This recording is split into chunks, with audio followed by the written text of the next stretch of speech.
এইটা কেমন রেট আসবে? 14,000। সেটা অনেক বড় নৌকা।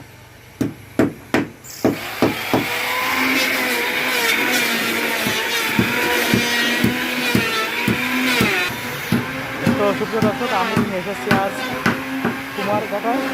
কুমারঘাটা বলে, কুমারঘাটা তো, হ্যাঁ কুমারঘাটা বাজারে। তো এখানে প্রচুর পরিমাণে নৌকা বানায়, প্রচুর পরিমাণে, মানে যশোর জেলার ভিতরে সব থেকে এই নৌকা বানানোর দিক দিয়ে এই কুমারঘাটা বাজারই সেরা। তাই দেখাচ্ছি আপনাদেরকে কীভাবে এরা নৌকা তৈরি করে। তো ভিডিওটি দেখতে থাকুন।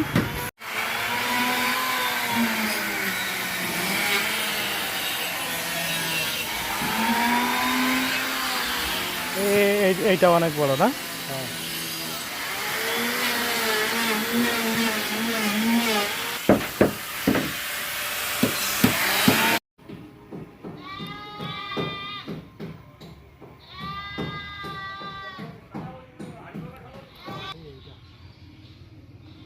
এইটা তোলে, এইটা